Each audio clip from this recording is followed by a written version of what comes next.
अगर इस बार ये नरेंद्र मोदी प्रधानमंत्री बन गया तो देश रूस के रास्ते पर चला जाएगा, चीन के रास्ते पर चला जाएगा, संविधान यहाँ से खत्म हो जाएगा, प्रजातंत्र खत्म हो जाएगा, लोकतंत्र यहाँ से देश में से खत्म हो जाएगा। इस बात को आप समझ लें। सारे जो खंबे हैं वो ढह ढहा रहे हैं, वो एक एक करके गिर रहे हैं।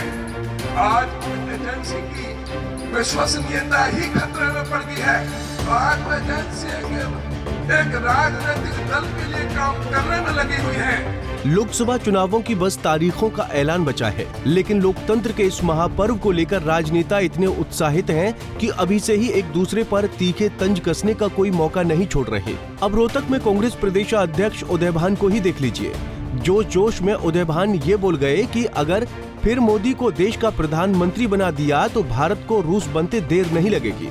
सिर्फ इतना ही नहीं, उदय भान ने ये भी कह दिया कि भाजपा की वजह से संविधान खतरे में है। सुनिए। बाबा साहब डॉक्टर भीमराव अंबेडकर जी ने अग्रणी होकर के निभाई, सारे यूरोप के सारे देशों के संविधानों को खंगाला और उन्होंने एक ऐसा बेहतरीन संविधान दिया जिसमें बराबर का अधिकार, हर एक को समान वोट का अधिकार।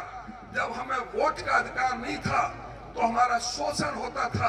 अगर छुआछूत मिट्टी है तो इस कारण मिट्टी है कि हमें वोट का अधिकार है। आज हर व्यक्ति हमारे घर में आने को तैयार है, हमारी चाय पीने को तैयार है, हमारी रोटी खाने के लिए तैयार है, हमारे साथ बैठने उठने के लिए तैयार है। तो उसका केवल मात्र उस वोट का अधिकार है जो बाबा साहब डॉक्टर भीमराव अंबेडकर जी ने हमको दिया है। आज उस संविधान पर खतरा मंडरा रहा है।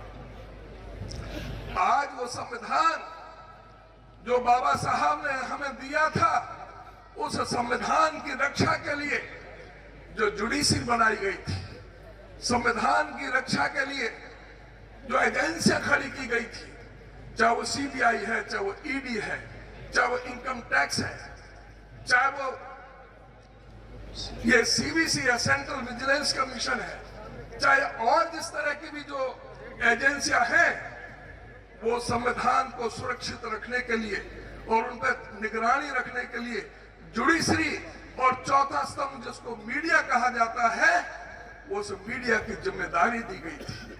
आज सारे ये स्तंभ हैं, सारे जो खंबे हैं वो ढह ढहा रहे हैं, वो एक एक करके गिर रहे हैं।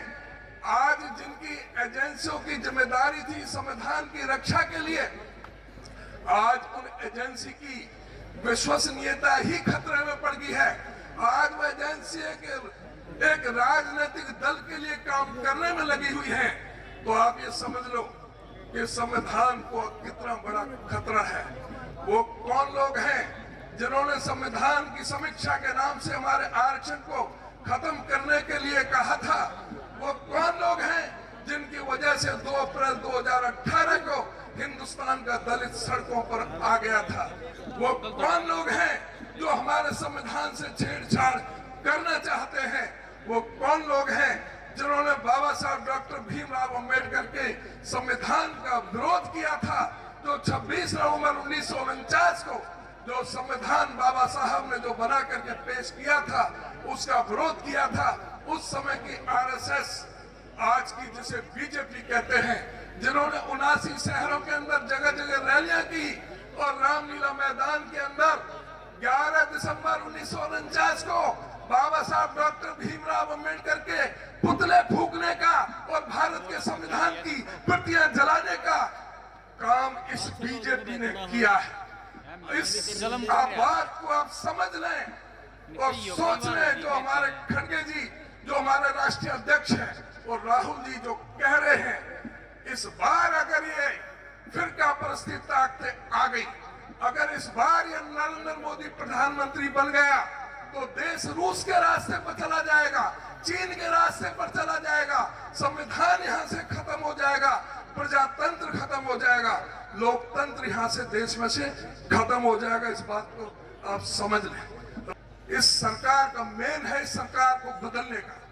वो समय आज आपके पास है, उसके लिए आपको तैयार रहने की जरूरत है। उसके लिए मैं आपसे आह्वान और आपसे प्रार्थना और आपसे निवेदन करने के लिए आया हूं।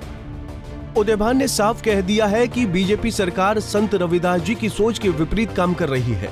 साथ ही बाबा साहब ने जिस संविधान के माध्यम से पूरे देश को एक सूत्र में बांधकर सबको बराबरी का अधिकार दिया, उस संविधान पर ही प्रहार कर रही है। रोहतक से दीपक भारद्वाज, पंजाब केसरी टीवी। हमसे जुड़े रहने के लिए हमारे YouTube चैनल को सब्सक्राइब करें और नई वीडियो की नोटिफिकेशन के लिए बेल आइकॉन को दबाएं। अगर आप ये वीडियो Facebook पर देख रहे हैं तो लाइक जरूर करें और ज्यादा से ज्यादा शेयर करें। धन्यवाद।